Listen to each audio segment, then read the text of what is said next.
Simple enough, रटने की जरूरत नहीं है, कॉन्सेप्ट समझिए, फॉर्मूले आप खुद बना लेंगे।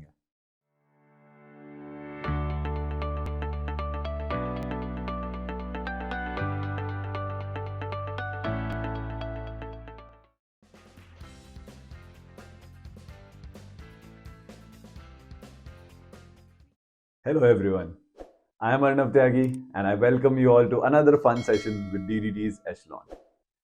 तो आज हम लोग पढ़ेंगे मेंसुरेशन के बारे में, और शुरुआत हम लोग उस चीज से करेंगे जो बच्चों को मेंसुरेशन में बड़ी परेशान करती है, एंड दैट इज फॉर्मूला कैसे याद रखें।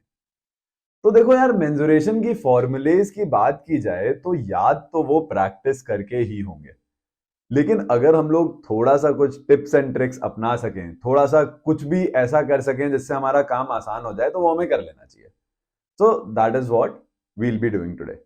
तो आज हम लोग मेंसुरेशन के 2D shapes, that is square, rectangle and circle, इनके एरियाज और पेरीमीटर के फॉर्मूले देखेंगे, समझने की कोशिश करेंगे ये लोग कहां से आ रहे हैं, और देखेंगे कि अगर ये समझ के हमें इनको याद करना थोड़ा आसान हो जाए।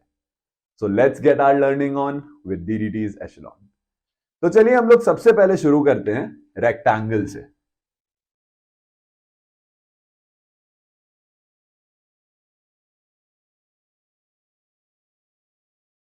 रेक्टेंगल, तो अगर हम लोग रेक्टेंगल लें तो देखने में कुछ ऐसा होता है। अच्छा, यहां पे मैं इसके एंगुलर प्रॉपर्टीज की बात नहीं करूंगा, that is another picture all together. तो यहां पे हम लोग बस शेप और साइज देखेंगे, उनके डायमेंशंस देखेंगे और देखेंगे उनसे हम क्या कर सकते हैं। तो रेक्टेंगल में नेम कर लेता हूं ए बी सी डी ऐसे करके। Now what is a rectangle? तो रेक्टेंगल भी हमारा एक पैरेललोग्राम होता है। पैरेललोग्राम मतलब ऑपोजिट साइड्स इक्वल होंगे। तो एक साइड ये एल ले लिया हमने और दूसरा साइड हमने ले लिया B. L for length, B for breadth. So this implies कि अगर ए बी एल है तो डीसी भी एल ही होगा, और अगर बीसी एल है तो एडी भी एल ही होगा। अब रेक्टेंगल डिफरेंट कैसे है बाकी पैरेललोग्राम से? इसके सारे एंगल 90 डिग्री होते हैं। सो लेट्स सी कि हम एरिया और पेरीमीटर का क्या कर सकते हैं यहां पे। तो सबसे पहले एरिया देखते हैं।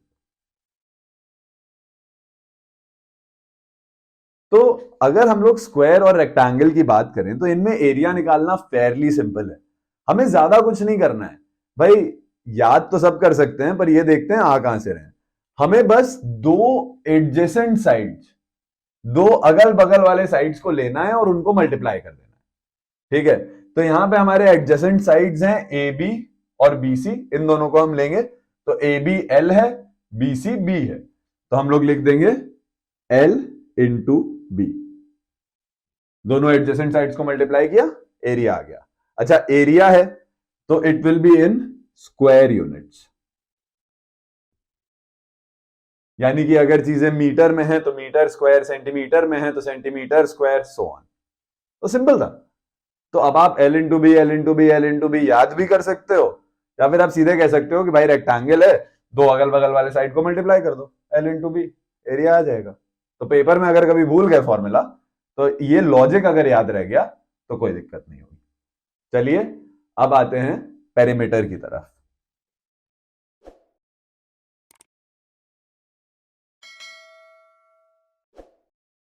ओके, तो पेरीमीटर तो और भी आसान है। देखो पेरीमीटर क्या होता है? पेरीमीटर होती है बाउंड्री की लेंथ। तो बाउंड्री की लेंथ निकालने के लिए आप बस सम ऑफ ऑल साइड्स कर दो, कहानी खत्म है। भाई अगर मेरे को इस पूरी बाउंड्री की लेंथ चाहिए तो मैं क्या करूंगा? A B plus B C plus C D plus A D, और लेंथ मिल जाएगी। तो ठीक है भाई, तो एल प्लस बी, और बाकी दोनों भी एल और बी ही है, तो प्लस एल प्लस बी। तो ये हो जाएगा 2l प्लस 2b।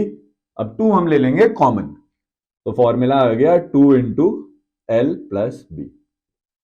अच्छा, ऊपर तो चीजें मल्टीप्लाई हो रही थी कि लेंथ भी मीटर में होती, मान लो ब्रेथ भी मीटर में होती कि 5 मीटर 2 मीटर, तो 5 इंटू 2 10 होता, और metre into metre metre square होता। लेकिन यहां पे चीजें बस ऐड हुई हैं, तो यहां पे स्क्वायर यूनिट्स वगैरह का कोई सीन नहीं रहेगा, यहां पे सिर्फ यूनिट्स।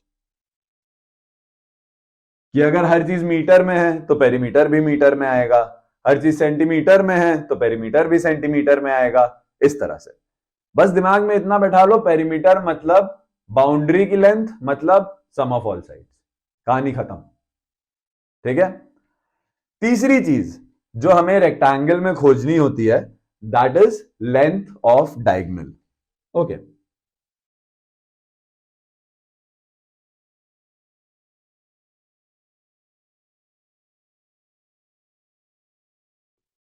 तो लेंथ ऑफ डायगोनल के लिए चलो हम लोग एक ऐसे डायगोनल यहां से बना लेते हैं। ठीक है, ये एल था तो नीचे वाला भी एल है, और ये बी था तो इधर वाला भी बी है। ठीक है, तो लेंथ ऑफ डायगोनल हमें निकालनी है। डायगोनल एसी है, कोई दिक्कत नहीं है भाई। हमारा यहां पे ए डी सी बन गया है राइट एंगल ट्राइंगल, जिसमें ए सी हमारा हाइपोटेन्यूज है। तो बेसिकली हमको पाइथागोरस थ्योरम लगा के हाइपोटेन्यूज की वैल्यू ही खोजनी है और लेंथ ऑफ डायगोनल आ जाएगी। तो देखते हैं भाई, पाइथागोरस थ्योरम के हिसाब से हाइपोटेन्यूज स्क्वायर यानी कि AC square is equal to base square plus perpendicular square, यानी कि DC square plus AD square, जो कि आ जाएगा basically L square plus B square. तो भाई ये भी स्क्वायर में तो चाहिए नहीं हमें, तो दोनों तरफ स्क्वायर रूट ले लेंगे, तो इससे आ जाएगा A C is equal to under root L square plus B square, और आ गई हमारी लेंथ ऑफ डायगोनल। एकदम सिंपल, फालतू में रटने की जरूरत ही नहीं है। ठीक है, सीधे सीधे काम हो रहा है, कोई ज्यादा दिमाग लगाना ही नहीं है। राइट एंगल ट्रायंगल बन गया, पाइथागोरस थ्योरम निकाल लो, हो गया, एसी की लेंथ आ गई। अब ये भी भाई एक लाइन ही है, इसमें भी चीजें ऐड हो रही हैं, तो इसको भी यूनिट्स में ही मेजर करेंगे, स्क्वायर यूनिट्स वगैरह का सीन नहीं रहेगा। ठीक है, बढ़िया। तो चलिए अब अपने अगले शेप पे चलते हैं, विच इज स्क्वायर।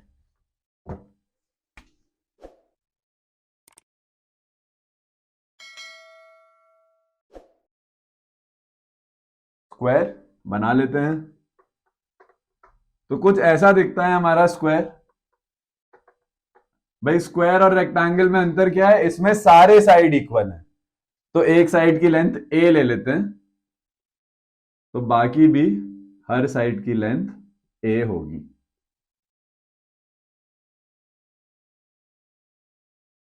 और इसमें भी एंगल हर साइड का 90 डिग्री होता है। ठीक है, एरिया भाई जैसे रेक्टेंगल में था वैसे ही स्क्वायर में भी है कि आप एडजेसेंट साइड्स को मल्टीप्लाई कर दो।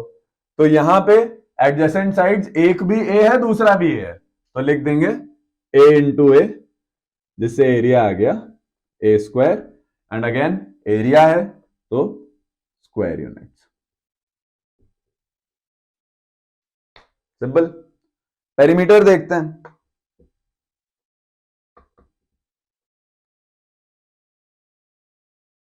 तो पेरीमीटर में फिर से सम ऑफ ऑल साइड्स।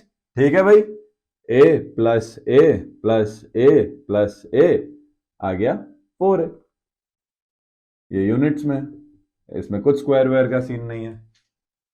डायगोनल बना लो भाई, एक डायगोनल एसी, फिर से पाइथागोरस थ्योरम लगाते हैं, तो AC square will be equal to C D square plus A D square, यानी कि A square plus A square. तो ये हमारा कुछ ऐसा दिखेगा कि A C square is equal to sorry A C is equal to under root 2a square. तो देखो ये 2 इंटू ए स्क्वायर हो रहा है, तो ये स्क्वायर वाली टर्म तो बाहर आ जाएगी, अपना स्क्वायर लूज कर देगी, हमारे पास बचेगा A C is equal to root 2a, and again units. अच्छा, रूट 2 की वैल्यू हमको याद कर लेनी चाहिए क्योंकि कैलकुलेशन में यूज होती है। रूट 2 इज 1.414, ये इसमें भी काम आएगा, ट्रिग्नोमेट्री में भी काम आएगा, बहुत ज्यादा काम आएगा। रूट 2 रूट 3 की वैल्यू हमेशा याद कर लो, रूट 3 की वैल्यू होती है 1.732। इनको याद रखना है, इनको कभी नहीं भूलना है, ये 12वीं तक काम आएंगे, 12वीं के बाद भी काम आएंगे। ओके, सिंपल इनफ, रटने की जरूरत नहीं है, कॉन्सेप्ट समझिए, फॉर्मूले आप खुद बना लेंगे। अब तीसरे शेप पे चलते हैं, अच्छा, इसमें थोड़ा रखना पड़ेगा क्योंकि ये हमारा रेक्टिलिनियर फिगर नहीं है, तो इसमें थोड़ी कहानी अलग हो जाती है। तो तीसरा शेप है हमारा सर्कल। ऐसा दिखता है कुछ। सेंटर से बाउंड्री तक अगर लाइन बनाए तो उसको रेडियस कहते हैं। ओके, तो सबसे पहले कुछ सिंपल चीजें सर्कल के बारे में कि अगर डायमीटर निकालना है तो it will be 2 into R units. Okay, diameter ये पूरी लाइन होगी, सेंटर से होते हुए सर्कल की बाउंड्री के एक एंड से दूसरे एंड तक जाए, इसको हम लोग डायमीटर कहेंगे। Radius is half of diameter, ये चीज हमें याद रखनी है। ओके, एरिया, तो यहां पे एक इररेशनल कांस्टेंट ऐड हो जाता है जिसको हम कहते हैं पाई। ठीक है, तो अगर एरिया निकालना है it is pi R square square units. अब जब हम लोग सर्कल की बात करते हैं तो हम लोग पेरीमीटर नहीं कहते, हम लोग लेंथ ऑफ बाउंड्री को कहते हैं सरकमफरेंस।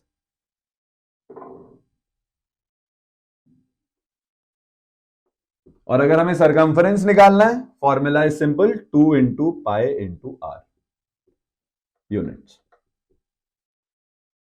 अब आप कहोगे ठीक है सर, पाई दोनों में यूज हो रहा है, पाई है क्या? पाई हमारा एक इररेशनल कांस्टेंट होता है, इसकी एग्जैक्ट वैल्यू तो भाई पॉइंट में जाती रहेगी जाती रहेगी जाती रहेगी, अनएंडिंग है। ठीक है, बट कैलकुलेशन सेक के लिए हम लोग पाई को या तो 22/7 लेते हैं या फिर 3.14 लेते हैं। कब कौन सी यूज करनी है ये आप क्वेश्चन की वैल्यूज देख के डिसाइड करो। कि अगर रेडियस 7 दिख रहा है तो पता है भाई कि 22/7 अगर 7 में मल्टीप्लाई होगा 7 7 कट जाएगा। 14 दिख रहा है, 7 और 14 कट जाएगा। 7 का कोई भी मल्टीपल दिख रहा है, आप 22/7 ले लो। आपको लग रहा है कि कोई ऐसी चीज है जो इस डेसिमल पॉइंट वाली वैल्यू से रिड्यूस हो जाएगी, आप डेसिमल पॉइंट वाली ले लो। और अगर क्वेश्चन में दे ही दी है कि पाई 22/7 लेना है या 3.14, तब तो बात ही खत्म हो जाती है, क्योंकि फिर तो जो क्वेश्चन में दिया है वही आपको लेना है। एक पर्सनल टिप, जब भी मेंसुरेशन के क्वेश्चन सॉल्व कर रहे हो, चाहे कुछ भी हो, ये तो 2D हो गए, चाहे आप 3D कर रहे हो, क्यूब क्यूबॉइड कुछ भी कर रहे हो, जब तक रख पाओ अपने चीजों को ना फ्रैक्शन में रखो। ठीक है, कि अगर रेडियस निकालना है तुमको डायमीटर से, डायमीटर 7 दिया हुआ है तो 7/2 करके 3.5 मत लिखो, 7/2 को फ्रैक्शन की तरह ही यूज करो। जब फाइनल आंसर की बारी आएगी तब डेसिमल में निकालना, क्योंकि फ्रैक्शन से कैलकुलेशन फिर भी एज कंपेयर टू डेसिमल्स आसान होता है। So personal tip to you, use करेंगे फायदा मिलेगा। So that is it for today's session. 2D shapes के एरियाज और पेरीमीटर्स मैंने आपको बता दिए हैं, आपने ध्यान से खुद देख लिया कि भाई हर चीज रटने की जरूरत नहीं है, कहीं कहीं पे रटना है, कहीं कहीं पे पूरी चीज समझ के भी काम हो सकता है। तो समझी हुई चीज और रटी हुई चीज में यही अंतर होता है कि समझी हुई चीज आदमी भूलता नहीं। So with this, I will bring this session to an end. I hope you guys had fun.